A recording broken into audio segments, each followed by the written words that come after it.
오늘 함께 보신 하나님의 말씀은 사도행전 17장 1절에서 13절입니다.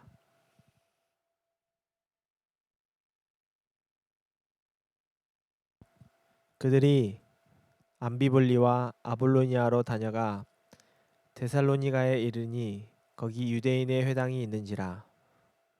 바울이 자기의 관례대로 그들에게로 들어가서 새 안식일에 성경을 가지고 강론하며 뜻을 풀어 그리스도가 해를 받고 죽은 자 가운데서 다시 살아나야 할 것을 증언하고 이르되 내가 너희에게 전하는 이 예수가 곧 그리스도라 하니 그 중에 어떤 사람 곧 경건한 헬라인의 큰 무리와 적지 않은 귀부인도 권함을 받고 바울과 실라를 따르나 그러나 유대인들은 시기하여 저자의 어떤 불량한 사람들을 데리고 때를 지어 성을 소동하게 하여 야손의 집에 침입하여 그들을 백성에게 이끌어내려고 찾았으나 발견하지 못하며 야손과 몇 형제들을 끌고 읍장들 앞에 가서 소리질러 이르되 천하를 어지럽게 하던 이 사람들이 여기도 이름에 야손이 그들을 맞아 들였도다.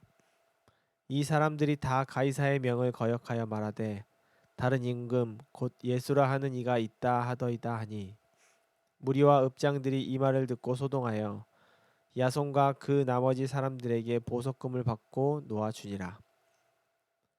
밤에 형제들이 곧 바울과 실라를 베레아로 보내니 그들이 이르러 유대인의 회당에 들어가니라.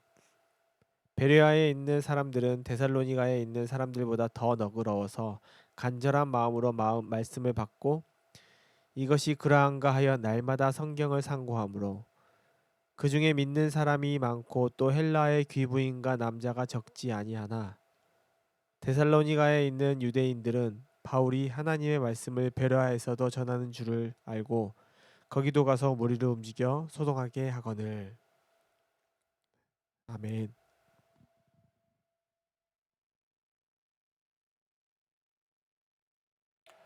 안녕하세요. 5월 12일 올해 지금 두 번째 예배죠. 우리 5 p.m. 라이브 예배를 시작합니다. 오늘 라이브 예배 조인하시고 후에라도 이 예배 조인하신 분들 정말로 주님의 이름으로 환영하고 축복합니다.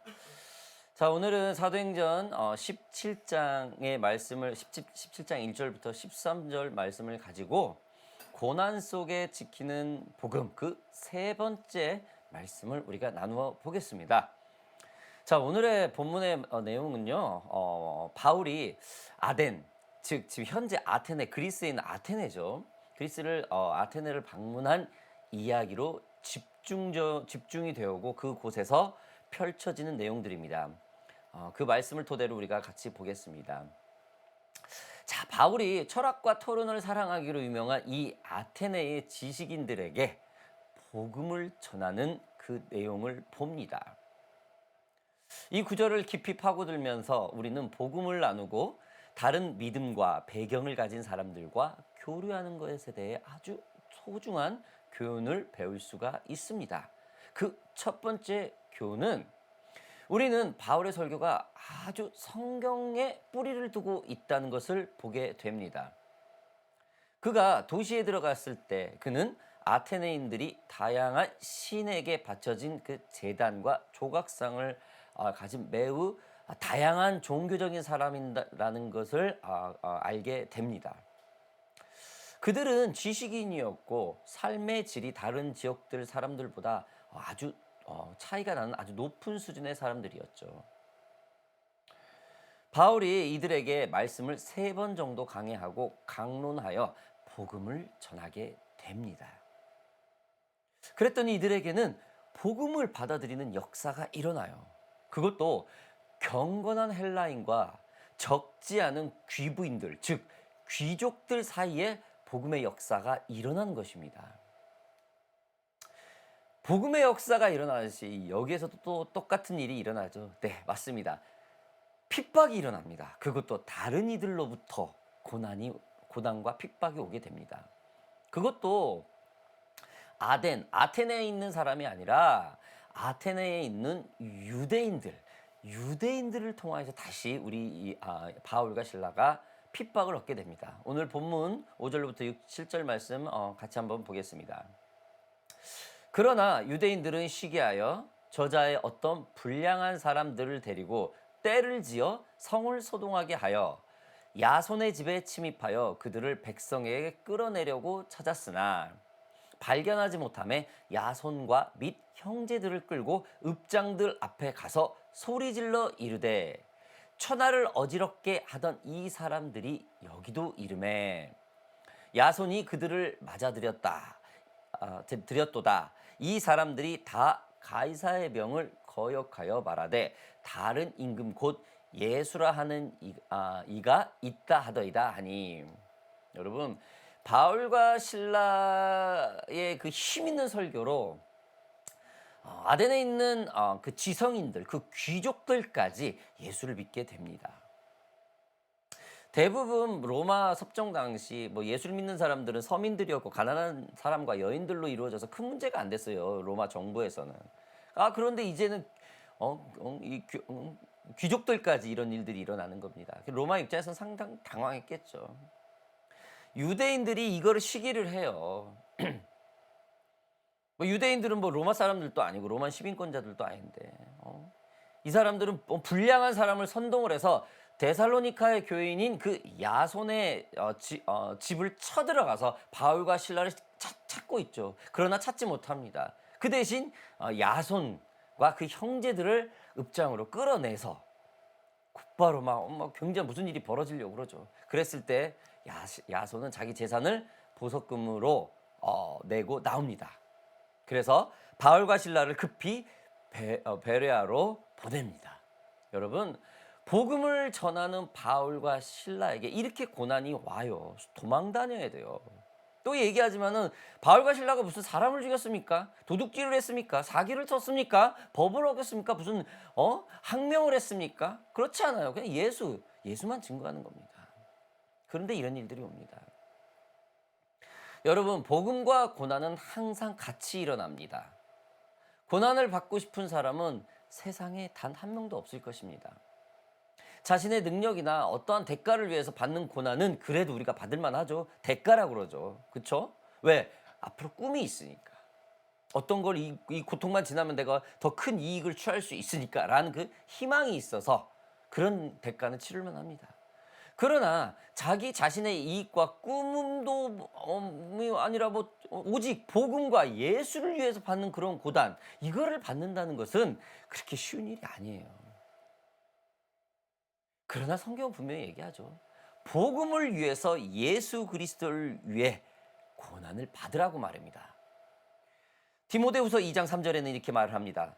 너는 그리스도 예수의 좋은 병사로 나와 함께 고난을 받으라. 고린도후서 4장 5절의 말씀을 계속 이어갑니다. 그러나 너는 모든 일에 신중하여 고난을 받으며 전도자의 일을 하며 내 직무를 다하라. 로마서 8장 17절에서 말씀 또한 이어집니다.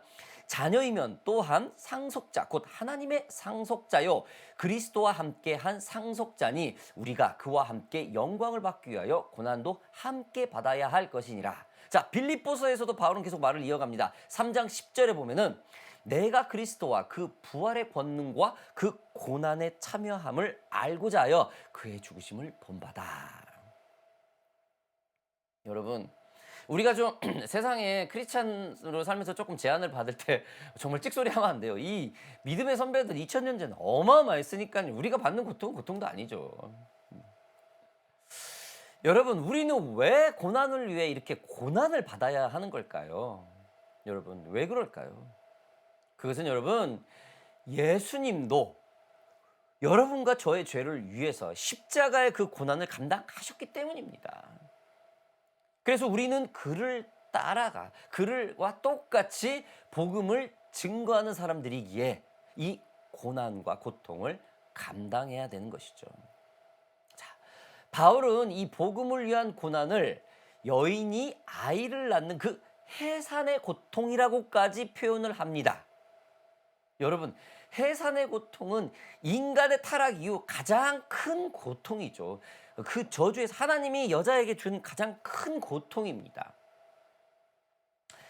복음을 전하는 것이 예수 그리스도를 증거하는 것이 이렇게 엄청난 고난이 있어야 전할 수 있다라는 겁니다.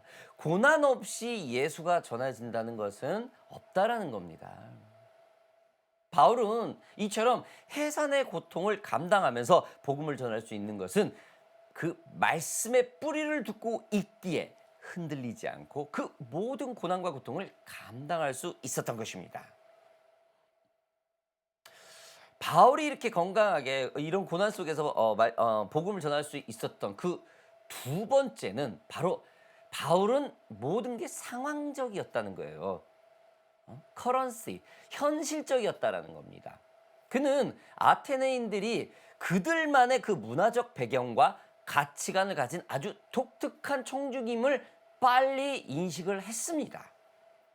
바울은 일률적인 메시지로 그들에게 접근한 것이 아니라 그들의 지적, 영적, 그리고 그들의 삶의 환경의 그 필요에 맞게 적절하게 복음을 전했다라는 거예요.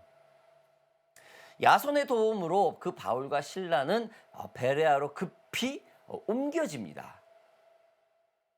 지금 급하게 상황이 바뀌어요. 귀족들한테 복음을 전해서 그 귀족들이 역사가 일어나는 그 엄청난 환경에 갑자기 또 베레아라는 곳에 가서 바울과 실라는 복음을 전하게 됩니다. 그곳에서도 어김없이 회당으로 들어갑니다. 그리고 하나님 말씀을 근거로 그 상황, 그들의 상황과 환경을 근거로 해서 복음을 전하게 됩니다. 그래서 베레아 사람들은 좀 이 그 아테네 사람보다 조금 성격이 훨씬 굉장히 좀 더 순했었나 봐요. 굉장히 부드럽고 굉장히 젠틀했었나 봐요. 그들은 간절한 마음으로 복음을 받아들였고 이것은 바울이 굉장히 그 지성인이고 부가 넘쳤던 그 상황 그 아덴과는 틀리게 부드러운 사람들에 맞춰서 복음을 전했기에 그들이 그 간절한 마음을 가지고 복음을 받아들였다는 겁니다. 조금은 틀리게 했다라는 틀리게 접근을 했다는 증거이죠. 여러분, 우리는 이런 지역 사회에서 복음을 나누려고 노력할 때 우리가 그때그때마다 굉장히 플렉시블하다고 그러죠. 상황에 맞게 해야 되는 그런 지혜가 필요하다는 우리는 그 교훈을 얻을 수가 있습니다.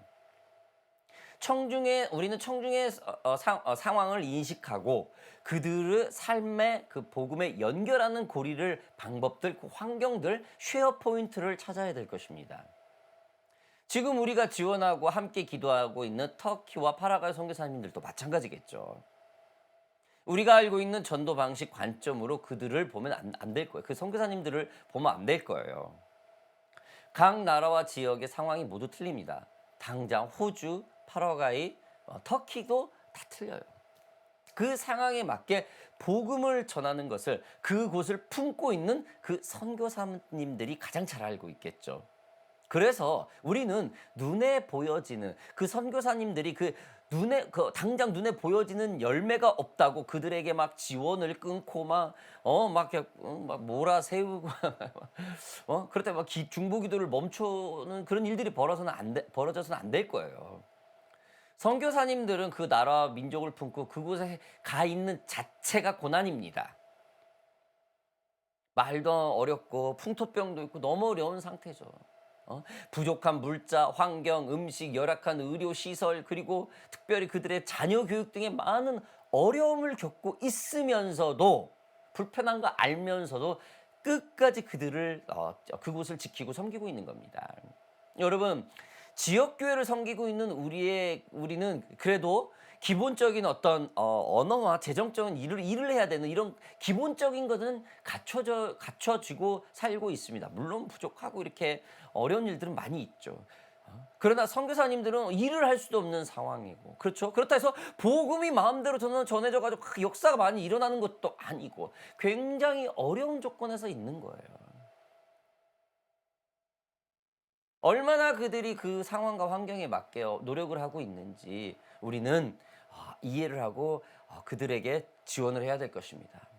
자, 말씀으로 돌아와서 지금 바울은 2000년 전에 이미 각 나라와 지역 그리고 환경 그 상황에 맞게 지금 터키와 파라과이 그리고 현재 우리 호주에 있는 우리들도 마찬가지지만은 그 상황에 맞게 복음을 전하고 있다라는 거예요. 그 모든 것이 하나님의 말씀에 근거를 두었기에 복음을 전할 수 있던 겁니다. 여러분, 복음의 본질만 안 바뀌면 돼요. 예수 그리스도는 우리를 위해 십자가에 못 박혀 주셨고 우리 죄를 위해 모든 것을 감당하셨다라는 이 복음. 그래서 우리가 구원을 얻었다라는 이 복음의 본질. 이것만 변하지 않으면 돼요. 여러분, 바울과 실라는 지금 베레아 사람들에게 큰 어려움이 없었기에 이곳까지 그 데살로니카의 그 유대인들이까지 쫓아옵니다. 아, 복음이 좀 전해지나 했는데 또 쫓아와요. 이 베레아까지. 자, 11절부터 13절까지 제가 한번 읽어볼게요. 베레아에 있는 사람들은 데살로니카에 있는 사람들보다 더 너그러워서 간절한 마음으로 말씀을 받고 이것이 그러한가 하여 날마다 성경을 상고함으로 그 중에 믿는 사람이 많고 또 헬라의 귀부인들과 남자가 적지 아니하나.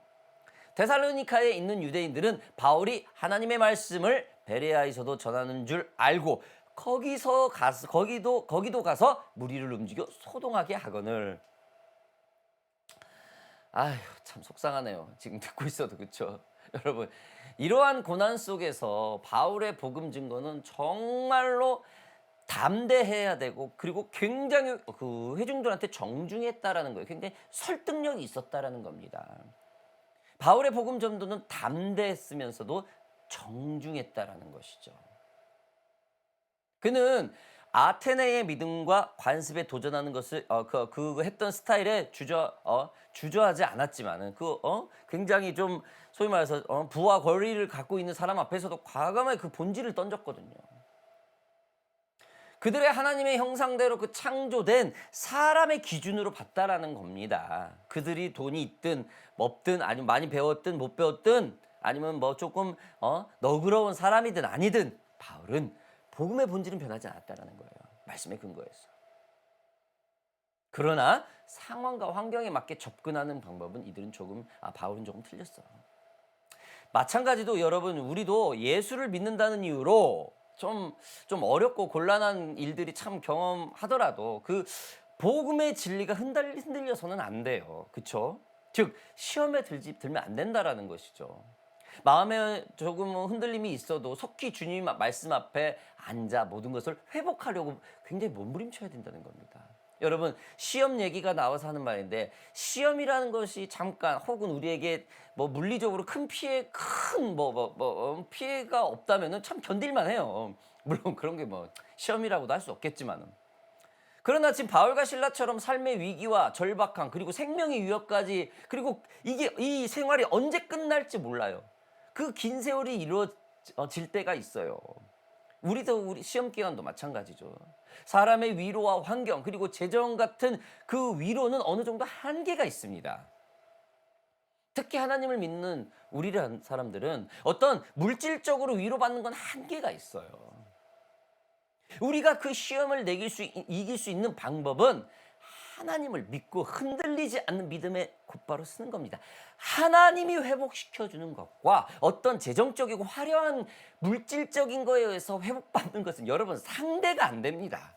상대가 안 돼요. 상대가 안 돼. 여러분, 어떠한 어려움이 있어도 시험이 있어도 하나님 앞에서 회복받으려고 몸부림치는 저와 여러분들이 되기를 주님의 이름으로 바랍니다. 여러분, 야고보서에 보면 이 시험을 아주 직설적으로 말을 하죠. 야고보서 1장 12절부터 15절은 이렇게 말을 합니다. 시험을 참는 자는 복이 있나니 이는 시련을 견디어낸 자가 주께서 자기를 사랑하는 자에게 약속하신 생명의 면류관을 얻을 것이기 때문에 사람이 시험을 받을 때 내가 하나님께 시험을 받았다 하지 말지니 하나님은 악에게 시험을 받지도 아니하시고 친히 아무도 시험하시지 아니하시느니라. 오직 각 사람이 시험을 받는 것은 자기 욕심에 끌려 미혹됨이니 욕심이 잉태한즉 죄를 낳고 죄가 장성한즉 사망을 낳느니라. 여러분, 하나님이 시험을 하시는 분이 아니래요. 저도 좀 이 부분에 대해서 조금 조금 공감을 해요. 물론 내가 시험 당할 때는 막 이것도 하나님으로부터 왔지. 왜 우리 왔지 막 그래. 여러 욥을 보면 알잖아. 욥. 사단이 시험을 하지. 하나님은 그냥 가만히 있어요. 잠깐은. 그렇죠? 아무튼 여러분, 이 시험은 자신의 욕심에 의한 그 미혹이라고 지금 야고보는 직설적으로 얘기해요. 꼼짝 못 합니다, 지금.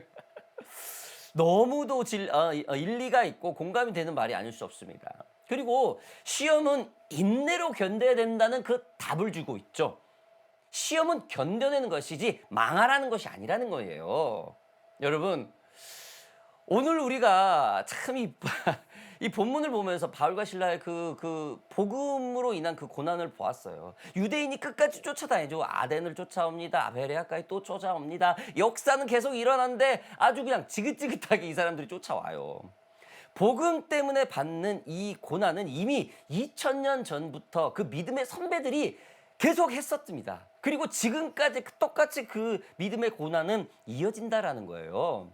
그리고 복음은 우리가 전하지만 야손과 같이 그 복음을 전할 때 그 위로의 손길이, 도움의 손길이 하나님의 인도로 온다는 거예요. 그 격려에 의해서 우리가 할 만하다라는 겁니다. 하나님께서 다른 사람들을 믿음으로 인도하기 위해 우리의 노력을 사용하실 수 있음을 신뢰하면서 담대하게 상황에 맞게 정중하게 다른 이들에게 복음을 전할 수 있는 저와 여러분들이 되길 주님의 이름으로 바랍니다. 오늘 이 시간 함께 오늘 말씀을 가지고 함께 기도하기를 원합니다. 이렇게 좀 기도합시다. 하나님, 복음 속에 지켜지는 고난 속에 지켜지는 이 복음, 아버지 하나님, 저희가 이 고난을 시험이라 받아들이지 않고 견딜 수 있다, 견뎌내는 게 답이라는 그 야고보의 말처럼 주님, 그 고난이 와도 주님 앞에 모든 것을 의지하고 주님 앞에 회복받고 싶습니다. 주님, 저희들에게 힘을 주시옵소서. 오늘 이 시간 통성으로 그 고난의 그 복음을 지키는 그 모든 여정 가운데 함께 해달라고 잠시 통성으로 기도하겠습니다. 살아계신 아버지 하나님, 감사합니다. 그렇습니다. 바울과 실라처럼 아버지 하나님, 그 상황과 환경에 많은 변화가 있는 지역을 다니면서 주님의 그 복음의 본질을 바뀌지 않는 모습을 봅니다. 그렇습니다. 이들이 복음을 전할 때 엄청난 방해와 고난, 그 시험과 같은 일들이 곳곳에서 벌어지는 것을 우리가 보았습니다. 그러나 그들은 끝까지 포기하지 않고 그 환경에 맞춰서 예수 복음을 전했다는 사실을 다시 한번 보게 됩니다. 우리 삶에 적용할 때 아버지 하나님, 우리들의 삶이 조금 어렵더라도 그거를 시험이라고 생각하지 않고 하나님 앞에 극복할 수 있는 그 고난의 과정, 하나님 앞에 엎드려야 되는 것이 해답이라는 그 사실을 다시 한번 가슴속에 되뇌이고 새길 수 있는 저희들이 되게 하여 주시옵소서. 오늘 이 시간 혹시 고난과 상황에 있는 사람들이 있다면은 예수 그리스도의 이름으로 모두 치유하시고 회복시켜 주시옵소서. 한 가지만 더 기도합시다, 여러분. 우리 이 시간 선교사님들을 위해서 좀 기도합시다. 터키에 계시는 선교사님, 파라과이에 계시는 선교사님, 그리고 여러분들이 지금 각자 중보하고 계시고 지원하고 계시고 사모하고 계시는 그 선교사님, 지역교회 목사님이나 전도사님들도 좋아요. 여러분 함께 오늘 시간 복음을 전하는 그 고통을 감당하고 있는 그분들을 위해서 우리 잠시 기도하는 시간 좀 갖겠습니다. 기도하겠습니다. 살아계시는 아버지 하나님, 오늘 이 시간 주의 종들을 위해서 기도합니다. 특별히 우리 터키에 계시는 주의 종 우리 한선교사님 가정을 기억하여 주시옵소서. 아버지 하나님, 지진으로 인해서 그곳이 정말로 전쟁터와 같은 상황에 있습니다. 그러나 그 복음의 열정을 가지고 그 상황 가운데 포기하지 않고 끊임없이 그 환란터에 들어가서 복음을 전하고 있는 우리 한선교사님, 선교사님을 붙들어 주시옵소서. 건강을 붙드시고 적지 않은 나이에 있습니다. 건강하지 않는 몸을 가지고 있습니다. 주님, 이 시간 천군 천사 에워싸 주시옵소서. 그를 위로하시고 회복시켜 주시옵소서. 파라과이에 있는 우리 선교사님, 백광훈 선교사님 부부를 기억하소서. 주의 종을 긍휼히 여기시고 불쌍히 여기시고 그들이 온전하게 그 지역 교회와 원주민들에게 선교를 할 때 그들의 입술 스페인어를 주장하시어 주시옵고, 그들의 제2 외국어지만은 그들의 어눌한 언어이겠지만은 주님이 역사하시면은 것처럼 지금 바울과 신라처럼 전혀 다른 지역에 가서 하나님의 역사가 일어나듯이 그곳에 가서 그 파라가의 그 영혼들이 아순시온 그 원주민들이 배강훈 선교사님을 통하여서 주님을 붙들고 하나님의 역사가 일어나고 그 삶의 본질이 바뀌는 역사가 지금 이 순간 가운데 일어날 수 있도록 주님 기름 부어 주시옵소서. 시험 들지 않게 하시고 용기를 주셨고 모든 상황 속에서 주님을 붙들 수 있는 그들이 될 수 있도록 주님 붙들어 주시옵소서. 살아계신 예수님의 이름으로 기도하였습니다. 아멘.